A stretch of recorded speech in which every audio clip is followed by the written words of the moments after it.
side. I had to take off work this for $50, and I'm trying to keep all this money because I need to get a car. My girlfriend's is like, you could probably do it in like 60 days. We know your hustle. I said, I'm trying to do it in 30. I need them to hurry up and pay off this other car so they don't look like I have two car notes so I can get another car note. Yeah. This has been my life. The mess that's been my life. I mean, so I need y'all to get out and vote. Get out and vote. Get out and vote. Get out and vote.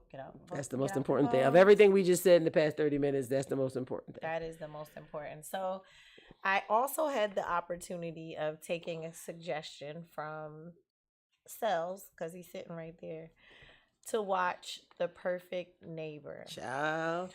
Oh my God. Listen, if you guys haven't had the opportunity to watch this documentary, watch it. I definitely cried. I'm telling you. It was horrible. I talked about it before you watched it. Yeah. And then we were supposed to revisit it. Right. So I finally, me and Deej watched it. The Perfect Neighbor, to give y'all some background, tells the story of this white woman in Florida who repeatedly called the cops on her neighbor's children. The neighbors in the neighborhood, it's a little cul-de-sac community. She was a renter, not even a homeowner. I don't know if the young lady she called the cops on, her children, I don't know if they were renters or homeowners. None of that matters. She was a renter, not a homeowner. She was new to the neighborhood. Everybody had kids in the neighborhood. But all of the children were black. The white people were black. They black. To them, they're black. They don't know the difference. They niggas that speak Spanish. Right. So, they were either black or Hispanic, or if the mother was white, because they had the one father, he was black. Right. So this woman, and what I appreciate about this documentary is because I knew about the story. When I heard it, I was like, here we go with Florida. Yeah. One thing about Florida got some crazy stories. When you hear about the Florida man, just Google Florida man. There's always some crazy shit with somebody doing something in Florida. And people be like, well, Florida's a stand your ground state. Well, guess what? So is Pennsylvania. I keep telling y'all, we in the country. And Pennsylvania, much to most people's misunderstanding, because I said I was going to stop arguing with people on the internet, so I don't argue, but I put information out there that people were trying to come for me. And shout out to Officer Josie, who came to my defense and was spitting out facts. Pennsylvania is an open carry state. I'm going to say this again. Pennsylvania is an open carry state. You can very much carry your gun on your hip in Pennsylvania, with the exception of the city and county of Philadelphia. You cannot. Never have been able to for a long time. The Supreme Court decided back in May that you can, but the rule and the law has not yet been changed. Wow. So this is why in Philadelphia you need a license to carry a concealed weapon. People are always thinking you need a license to carry a gun. No, you don't. That is your Second Amendment right to have a gun, to carry a gun, to protect yourself in all 50 states. And its, whatever they call, territories. That is your Second Amendment right. However, in Philadelphia, you must have a license to carry your weapon concealed. You know why? Because in large metropolitan cities like Philadelphia, you just imagine walking out in the street with a gun. What kind of chaos that would create. So that's why you are supposed to keep it concealed, but you need to have permission to do so. So in The Perfect Neighbor, Susan Lawrence, I believe is her name, Lorinczz, if y'all want to look it up. Susan Lawrence is a white woman who moves into this neighborhood, and all of a sudden she finds everything wrong with the neighborhood. The little house that she's renting has a patch of grass adjacent to it. Kids are playing football. Kids been playing football before her white ass moved in on there. She don't want the kids to play football. The landlord never told the kids they couldn't play football there. The landlord said he didn't care. Right. But she don't want them to play football over there. But it's not her property. So the cops came out, and many times. Back to the point that I was making. What I appreciate is the story is told through the lens of the officer's body cam. Yes. Which was and very 911 calls. So you can piece together and you can see where she was going with all of these calls. Now, Miss Lorenz lives in Florida. This occurred in, I believe it was 2019 when it occurred. So this is way past Trayvon Martin. But where she fucked up, She fucked up by searching on her very own computer, the Stand Your Ground Law Yeah. and Trayvon Martin. Yes, she did. Because what she thought she was going to do was call the cops enough and then say she feared for her life because she was going to antagonize this black woman into threatening her, which ultimately I'm a black mama. That she painted. And that's you a what black she did. mama? Here's the funny thing. That black woman never threatened her. She went over there to speak on behalf of her children, to protect her children, and to tell that lady, if you have a problem with my children, address me. Do not address my children. She made no threats. She did exactly what I would do as a parent. Why are you talking to these kids when their parent is over here? Why are you calling the cops on these kids? Bring your pasty ass out your crib, knock on my door, and tell me there's a problem. Her. By this time, like all this shit you doing to my kids, I definitely would have. I would have gave her the 2 piece and the biscuit she was looking for. Honestly, I might have made it look justifiable for her to fuck. It was never going to look justifiable because I was going to do it when she didn't have a weapon, and if she went back in her house to get it, it would have been a problem. Yeah. So what she did was she called the cops, maybe 24 or more times between it was May and this might actually happen in 2021. So it was between May. When the incident happened. So she called, it was definitely over a year. Over a year of calling. She definitely called so that it would be on record. And the cops even told her, look, miss, you can't keep calling us for this. So what she did was, at one particular time, she decided that the cops already told her they wasn't going to keep coming every time. And since she knew this, she antagonized these kids so much that when one of the kids left his little tablet in the grassy area, not on her property, but adjacent where they were playing football and where they were permitted to play, he went to get the tablet and she hid it from him and told him no. Go get your mother and all this other stuff. Get your older brother. So when he went to go get his mother, she hid behind her door and said she feared for her life because she called the cops and they didn't come, and she shot through her door, and the bullet struck. Who was on the other side of that? Struck Miss Tamika Lewis, I believe was her name, or something like that, and shot a child. She ended up dying because the cops were already on their way, but it took some time because the cops had only a few. Yeah, because they said that. Well, they said that. So the cops were the cops were going to come, but the cops were not. It was 2 minutes. I remember that. It was 2 minutes. So the cops had initially come immediately a bunch of times, but over a year, they're not coming. The cops had to come, though, when they had to call, and the little boy was crying like, she shot my mom, she shot my mom. He went and knocked on the neighbor's door like, help, I need help, she shot my mom. That was heart-wrenching.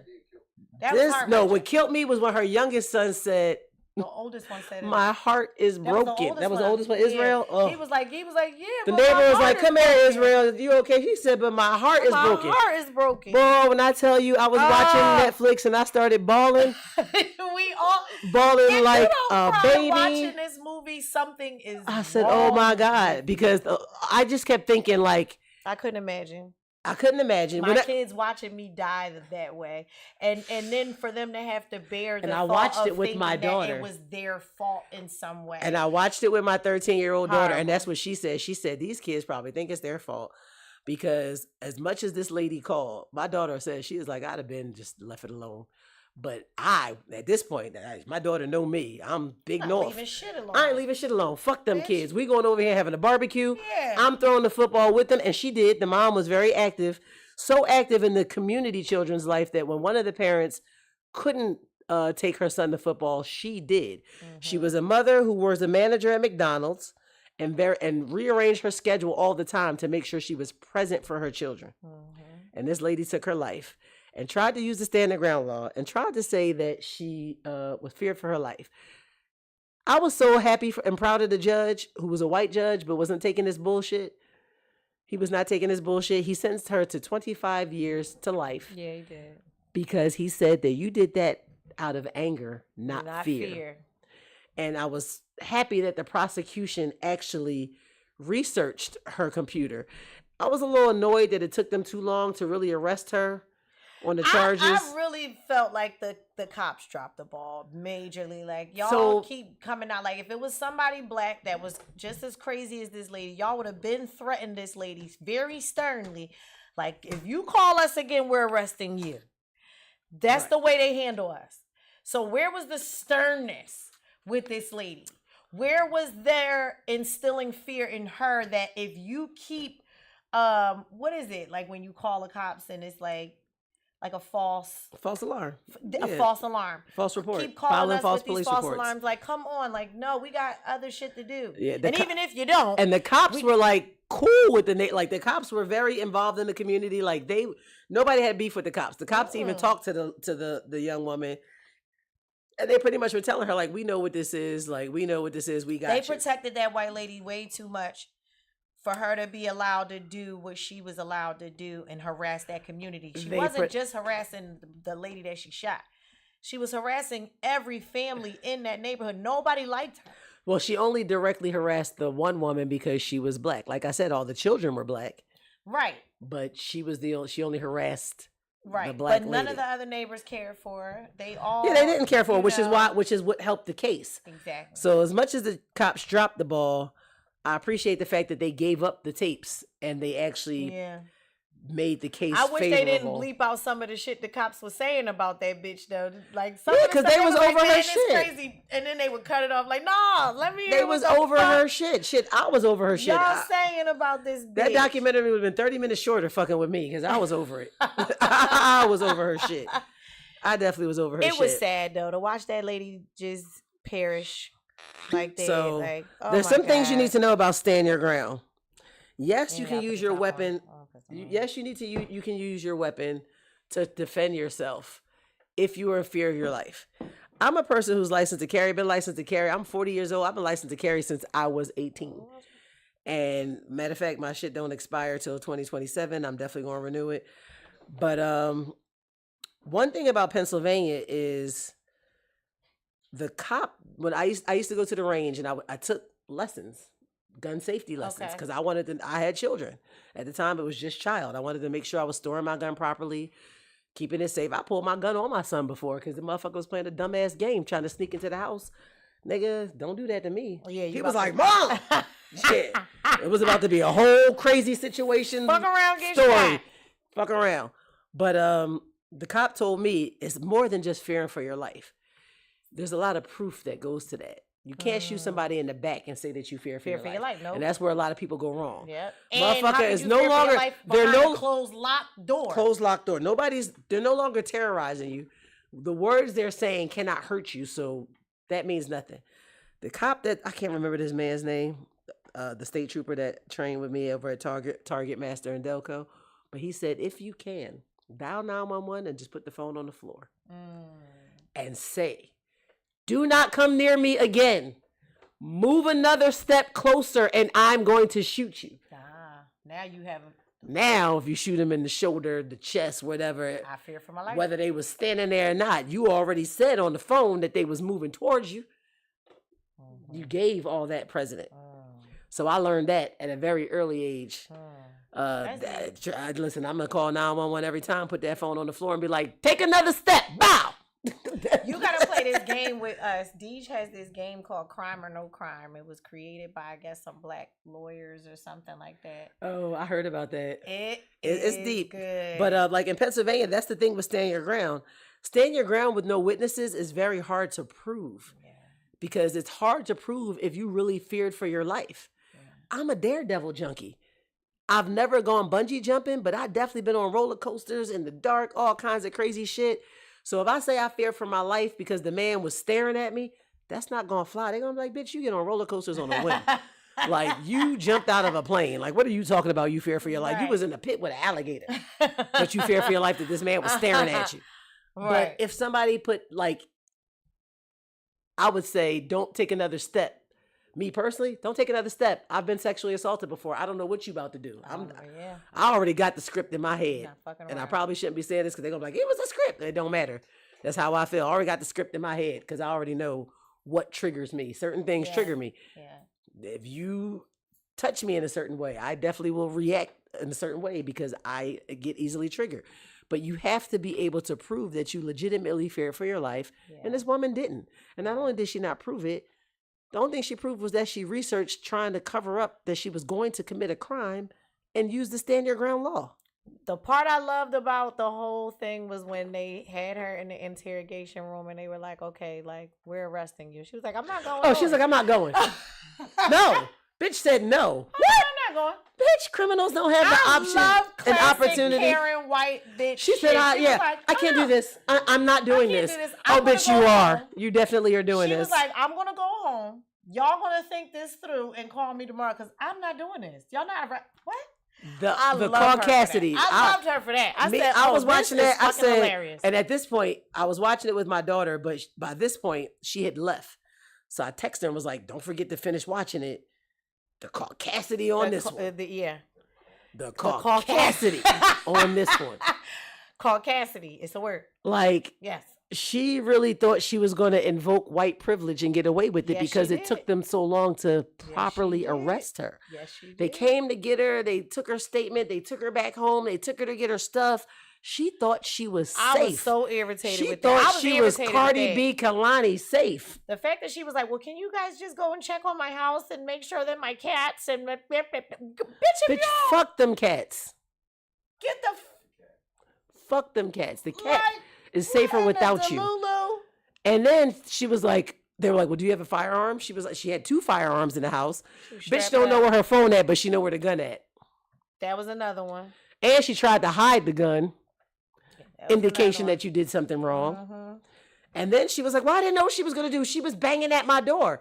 But could she get in? But it was locked. But could she get in? But did you die? She never opened the door. You shot through a closed door.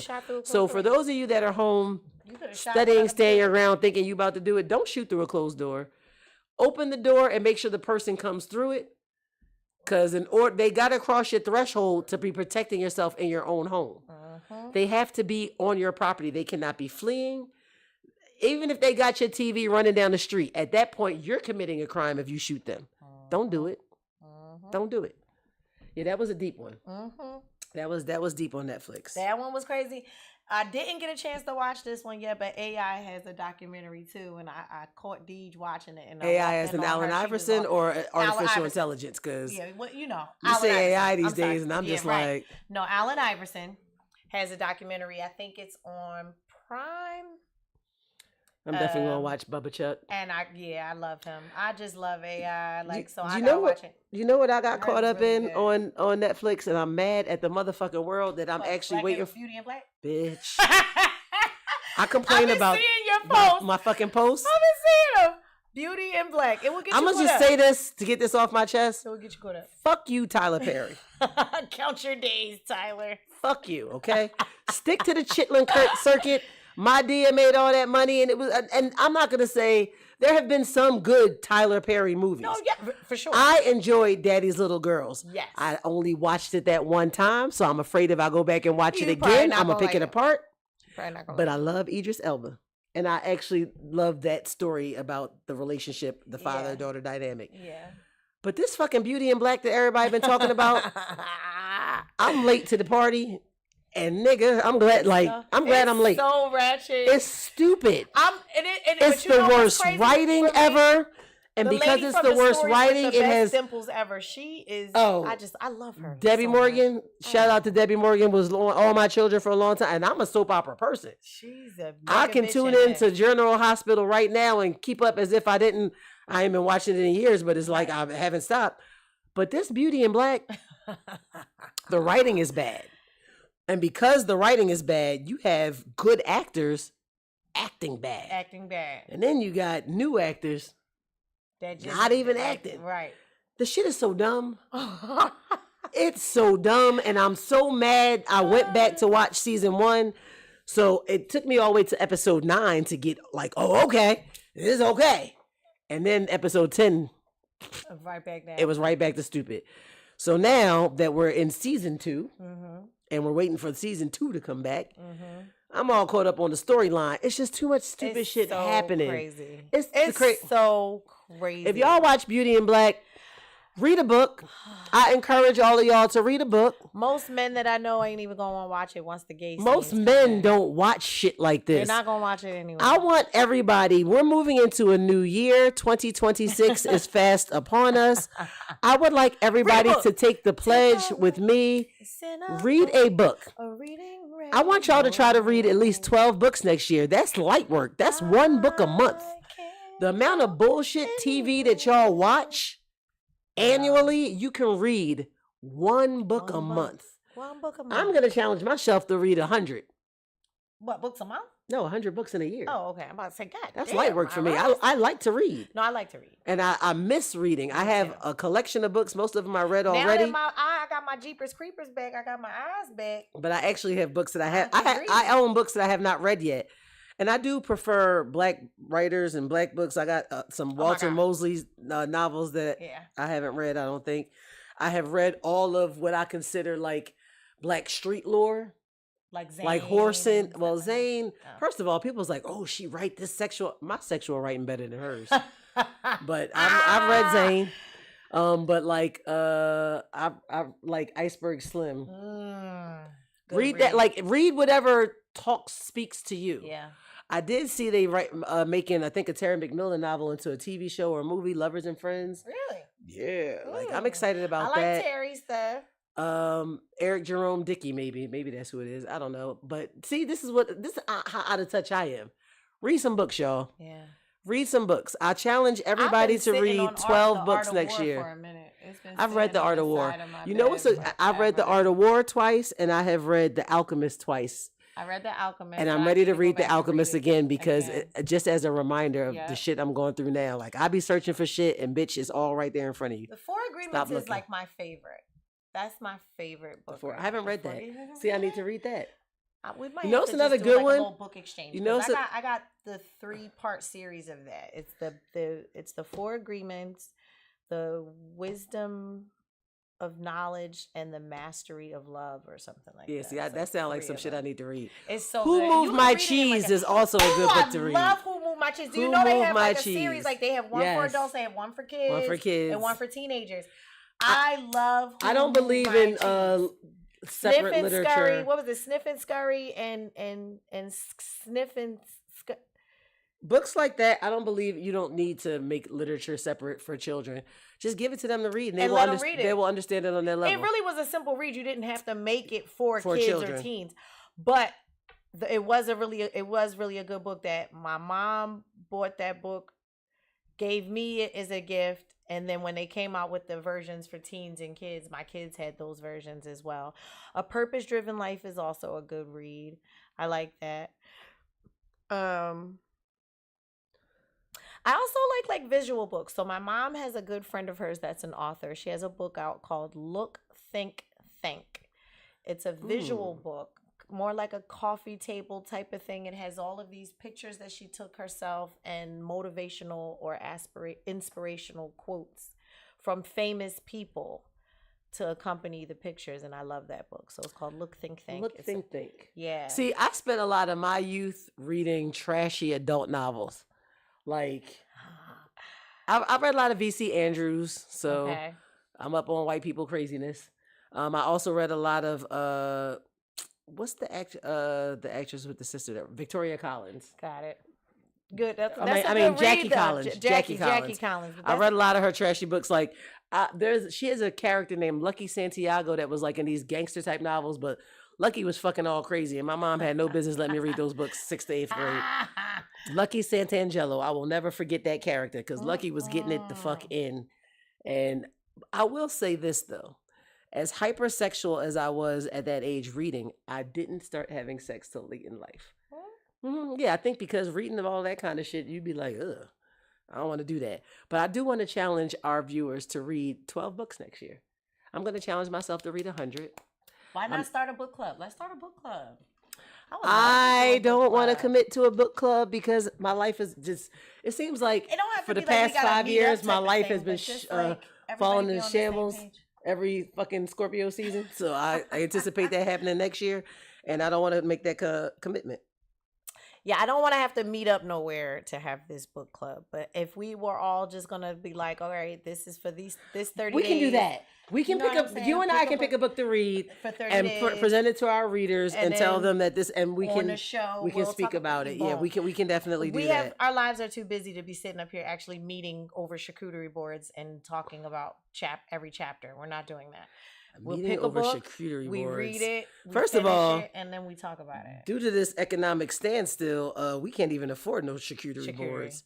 I'm trying to tell y'all, if y'all got extra stamps, holla at your girl. Don't nobody got extras. shit. Holla at your girl It's because crazy. I don't know what Thanksgiving I got 77 like this year. You know what? Thanksgiving's gonna look like I'm gonna be thankful that my family is still here. Like I said, we did have an elder transition, and my family is still going forward with our family vacation for the holiday. Now there are more people that celebrate. I mean, more people that practice Islam in the family. So it's not the Christmas trip. It's the holiday vacation. Nice. Because my nephew is married, and so his wife, and then my children observe Islam in the way that we do as 5%ers, and then my youngest son also is a Muslim, and my other nephew is a Muslim. So yeah, y'all Christians is outnumbered up in the family now. So it's going to be looking like family's going to be getting together, food is going to be had, but don't ask me for it. I be telling everybody I ain't got it. When I tell y'all I ain't got it. First of all, don't curse at me. I'm a house hopper for every holiday. I can make something and bring it. But yeah, no, like, you know what? Let me just say now, the edible's gonna look scarce this year from coming from me. Oh my God. Everybody that likes my sweet potato pies, I don't know. Oh my God. I don't know. First of all, the weed man ain't got no shake. Sis ain't got no bread. I got pie shells, no pie filling. God. Ham, no burger, Kool-Aid, no sugar. Oh God. Shit. Yeah, like count your days. Count your days, Trump. Count your days. With that being said, y'all count y'all days and hours. Stay tuned to the Glockaware family everywhere. What's tomorrow? Tuesday? I ain't gonna hold y'all. Two-step Tuesdays. 5118 Walnut Street with me. You know, $10. Pull up, come through. You be there Wednesday morning. You be here Wednesday morning. Wednesday morning, 10 to 11. I don't know. I be waking up Wednesday morning and I just be like, oh my God, I gotta get to work on the train. If y'all haven't downloaded the Glockaware app, like I really don't know what y'all doing with y'all lives. Like at this point, like just download the freaking Glockaware app. Yes, because Hump Day on the G Shop is cool. We got Paulie and the gang. Yeah, you got Paulie and the gang. You got so much going on. And I just saw the new flyer come out that there's new shows that I didn't even know about that are on the roster now. So so we gotta get to hang that shit up so I can see it. Yes, shout out to all the new shows that are now a part of the Glockaware family. I know that we got Fridays on Friday and on Sundays. Shout out to Reg and shout out to Toucan. Shout out to the producer behind the scenes. Johnny Wishbone with the morning show. Yeah, you know, DJ I happened to catch that one day. He had Mike as his first guest. Yes, I was so proud. I said Mike don't even come to his own show. His own damn show, because he's supposed to be here with us, but that's okay. City Citation, Mike. Right, to change the time to make it work for you, and you said no, sis. You keep making it work for you, and it's working. But of course, Thursday's the big show with the pioneers of this thing, leaders of the gang, Toucan and Chev. And then you got Friday, and Hip Hop on Deck with Radio, with Big Bro EA, and yeah. So with that being said, it is time for us to go to play some music. From a dark space, they marginalize our race and call us niggas out of